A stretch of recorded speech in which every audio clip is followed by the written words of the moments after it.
ಇವತ್ತು ಪ್ಯಾಟೀಸ್ ಅಥವಾ ಕಟ್ಲೆಟ್ನ ಯಾವ ರೀತಿಯಾಗಿ ಮಾಡೋದು ಅಂತ ನೋಡೋಣ. ಈ ಪ್ಯಾಟೀಸ್ ಅಥವಾ ಕಟ್ಲೆಟ್ನ ಬರ್ಗರ್ ಮಧ್ಯದಲ್ಲಿಟ್ಟು ತಿನ್ಬೋದು, ಇಲ್ಲ ಅಂತ ಅಂದರೆ ಡೈರೆಕ್ಟಾಗಿ ನಾರ್ಮಲ್ ವೈಟ್ ಸಾಸ್ ಅಥವಾ ಟೊಮೊಟೊ ಕೆಚಪ್ ಜೊತೆನೂ ಸಹ ತಿನ್ಬೋದು.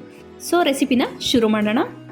ಕಟ್ಲೆಟ್ ಮಾಡಲಿಕ್ಕೆ ನಾನಿಲ್ಲಿ 3 ಆಲೂಗೆಡ್ಡೆನ ಕುಕ್ಕರಲ್ಲಿ 3 ವಿಷಲ್ಲು ಬೇಯಿಸ್ಕೊಂಡಿದ್ದೀನಿ. ಬೇಯಿಸುವಾಗ ಸ್ವಲ್ಪ ಉಪ್ಪನ್ನು ಸಹ ಆ್ಯಡ್ ಮಾಡ್ಕೊಂಡಿದ್ದೀನಿ. ಬೆಂದಿರೋಂಥ ಆಲೂಗೆಡ್ಡೆ ಸಿಪ್ಪೆ ಎಲ್ಲ ತೆಗೆದು ಈ ರೀತಿಯಾಗಿ ಮ್ಯಾಶ್ ಮಾಡಿ ಇಟ್ಕೊಂಡಿದ್ದೀನಿ. ಚೆನ್ನಾಗಿ ಬೆಂದಿದ್ರೆ ಮಾತ್ರ ಈ ಥರ ಈಸಿಯಾಗಿ ನೀವು ಮ್ಯಾಶ್ ಮಾಡಲಿಕ್ಕೆ ಸಾಧ್ಯ ಆಗುತ್ತೆ. ಆಲೂಗೆಡ್ಡೆ ಬೇಯಿಸುವಾಗ 1-2 ಟೇಬಲ್ ಸ್ಪೂನ್ನಷ್ಟು ನೆಂದಿರೋಂಥ ಬಟಾಣಿನೂ ಸಹ ಬೇಯಿಸ್ಕೊಂಡಿದ್ದೀನಿ. ಅದನ್ನು ಸಹ ಇದಕ್ಕೆ ಆ್ಯಡ್ ಮಾಡ್ಕೊತಾ ಇದ್ದೀನಿ. ಹಾಗೆ ಸಣ್ಣದಾಗಿ ಹೆಚ್ಚಿರೋಂತಹ ಬ್ರೊಕೋಲಿನ ಹಾಕ್ಕೊತಾ ಇದ್ದೀನಿ. ಜೊತೆಗೆ 1 ಅರ್ಧ ಕ್ಯಾರೆಟ್ನ ಈ ರೀತಿ ಸಣ್ಣದಾಗಿ ತುರಿದು ಸೇರಿಸ್ಕೊತಾ ಇದ್ದೀನಿ. ಕಟ್ಲೆಟ್ ಮಾಡಲಿಕ್ಕೆ ಇದೇ ತರಕಾರಿಗಳು ಹಾಕಬೇಕಂತೇನಿಲ್ಲ, ನಿಮಗೆ ಯಾವ್ದು ಈಸಿಯಾಗಿ ಅವೈಲೇಬಲ್ ಸಿಗುತ್ತೋ ಅಂತಹ ತರಕಾರಿಗಳನ್ನ ಬಳಸ್ಬೋದು. ಆದರೆ ಎಲ್ಲದನ್ನು ಸಹ ಸಣ್ಣದಾಗಿ ಹೆಚ್ಚಿ ಹಾಕ್ಕೋಬೇಕಾಗತ್ತೆ. ತರಕಾರಿಗಳನ್ನೆಲ್ಲ ಸೇರಿಸಾದ ನಂತರ ಇದಕ್ಕೆ 1 ಟೇಬಲ್ ಸ್ಪೂನಷ್ಟು ಶುಂಠಿ ಬೆಳ್ಳುಳ್ಳಿ ಪೇಸ್ಟ್ನ ಆ್ಯಡ್ ಮಾಡ್ಕೊಂಡಿದ್ದೀನಿ. ಹಾಗೆ 2 ಹಸಿಮೆಣಸಿನ್ಕಾಯಿನ ಈ ರೀತಿ ಸಣ್ಣದಾಗಿ ಹೆಚ್ಚಿ ಸೇರಿಸ್ಕೊತಾ ಇದ್ದೀನಿ. ರುಚಿಗೆ ತಕ್ಕಷ್ಟು ಉಪ್ಪು ಹಾಗೆ ಅಚ್ಕಾರದ ಪುಡಿ 1 ಅರ್ಧ ಟೇಬಲ್ ಸ್ಪೂನ್ನಷ್ಟು ಹಾಕ್ಕೊತಾ ಇದ್ದೀನಿ. ನಂತರ ಇದ್ರ ಮೇಲ್ಗಡೆ ಸ್ವಲ್ಪ ಕೊತ್ತಂಬರಿ ಸೊಪ್ಪನ್ನ ಸಣ್ಣದಾಗಿ ಹೆಚ್ಚಿ ಸೇರಿಸ್ಕೊತಾ ಇದ್ದೀನಿ. ಇದನ್ನೆಲ್ಲ ಚೆನ್ನಾಗಿ ಒಂದ್ಸಲ ಈ ರೀತಿ ಮಿಕ್ಸ್ ಮಾಡ್ಕೊಂಬಿಡೋಣ. ಇದಕ್ಕೆ 5-6 ಟೇಬಲ್ ಸ್ಪೂನ್ನಷ್ಟು ಕಡಲೆ ಹಿಟ್ಟನ್ನು ಸೇರಿಸ್ಕೊಳ್ಳೋಣ. ಸ್ವಲ್ಪನೇ ಸೇರಿಸ್ತಾ ಇದನ್ನೆಲ್ಲ ಚೆನ್ನಾಗಿ ಮಿಕ್ಸ್ ಮಾಡ್ಕೊಳ್ಳೋಣ. ನಾವು ಹಾಕಿರುವಂಥ ಆಲೂಗೆಡ್ಡೆ, ಉಪ್ಪು, ಖಾರ ಹಾಗೆ ಕಡಲೆ ಹಿಟ್ಟು ಎಲ್ಲದೂ ಸಹ ಚೆನ್ನಾಗಿ ಮಿಕ್ಸ್ ಆಗಬೇಕು. ಆ ರೀತಿಯಾಗಿ ಇದನ್ನು ಮಿಕ್ಸ್ ಮಾಡ್ಕೋಬೇಕಾಗತ್ತೆ. ಸೊ ಇವಾಗ ಪ್ಯಾಟೀಸ್ ಮಾಡಲಿಕ್ಕೆ ಇದು ರೆಡಿಯಾಗಿದೆ. ಇವಾಗ ಏನು ಮಾಡೋಣ ಅಂದರೆ ಸ್ವಲ್ಪನೇ ಉಂಡೆನ ತೊಗೊಂಡು ಕೈಯಲ್ಲೇ ಒಂದು ಪ್ಯಾಟೀಸ್ ರೀತಿಯಲ್ಲಿ ಶೇಪ್ ಕೊಡ್ತಾ ಹೋಗೋಣ.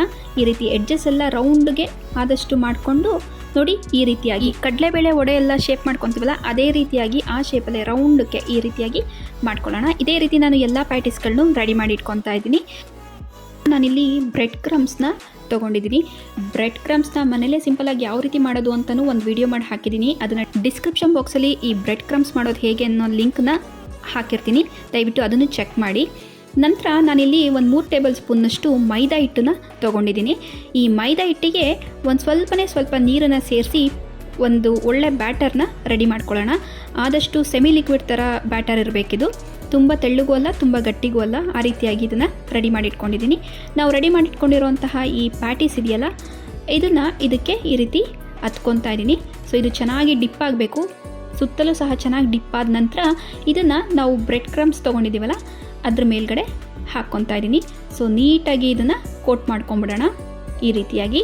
ಸೊ ನಾವು ಬ್ರೆಡ್ ಕ್ರಮ್ಸ್ ಹಾಕೋದ್ರಿಂದ ಈ ಪ್ಯಾಟೀಸ್ಗಳು ತುಂಬಾ ಕ್ರಂಚಿಯಾಗಿ ಬರುತ್ತೆ ಎಣ್ಣೆಲಿ ಕರ್ದಾದ ನಂತರ.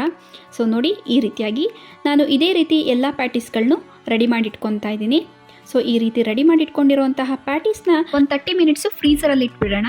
ಯಾಕಂದರೆ ಈ ರೀತಿ ಫ್ರೀಸರಲ್ಲಿ ಇಡೋದ್ರಿಂದ ನಾವು ಈ ಪ್ಯಾಟೀಸ್ಗಳನ್ನ ಶಾಲೋ ಫ್ರೈ ಮಾಡಬೇಕಾದ್ರೆ ಎಲ್ಲೂ ಸಹ ಬ್ರೇಕ್ ಆಗೋದಿಲ್ಲ. ನಾವು ಯಾವ ಶೇಪಲ್ಲಿ ಪ್ಯಾಟೀಸ್ನ ರೆಡಿ ಮಾಡಿ ಇಟ್ಕೊಂಡಿರ್ತೀವೋ ಶಾಲೋ ಫ್ರೈ ಮಾಡಾದ ನಂತರನೂ ಸಹ ಅದೇ ಶೇಪಲ್ಲಿ ಈ ಪ್ಯಾಟೀಸ್ಗಳು ಉಳ್ಕೊಳುತ್ತೆ.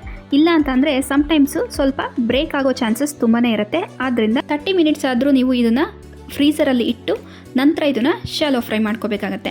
ಇವಾಗ ಒಂದು ಬಾಣಲಿಲಿ ಸುಮಾರು 4-5 ಟೇಬಲ್ ಸ್ಪೂನ್ನಷ್ಟು ಎಣ್ಣೆನ ಕಾಯ್ಲಿಕ್ಕೆ ಇಟ್ಟಿದ್ದೀನಿ.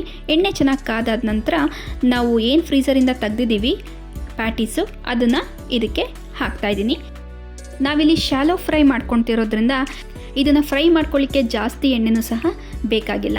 ಸೊ ಒಂದು ಬದಿ ಇದು ಕಂಪ್ಲೀಟಾಗಿ ಚೆನ್ನಾಗಿ ಕ್ರಿಸ್ಪಿ ಆಗೋ ತನಕ ಬೆಂದಾದ ನಂತರ ಇದನ್ನು ಇನ್ನೊಂದು ಬದಿಗೆ ತಿರುವಾಕೊತಾ ಇದ್ದೀನಿ. ಈ ರೀತಿಯಾಗಿ ನೋಡ್ತಾ ಇರ್ಬೋದು ಎಷ್ಟು ಒಳ್ಳೆ ಕಲರ್ ಬಂದಿದೆ ಅಂತ. ಈ ಕಲರ್ ಬಂದಿರೋಕ್ಕೆ ಮೇನ್ ಕಾರಣ ಅಂದರೆ ಪ್ಯಾಟೀಸ್ ಮೇಲೆ ನಾವು ಕೋಟ್ ಮಾಡಿರುವಂತಹ ಬ್ರೆಡ್ ಕ್ರಮ್ಸು ಇದಕ್ಕೆ ಒಳ್ಳೆ ಕ್ರಿಸ್ಪಿನೆಸ್ ಕೊಡುತ್ತೆ.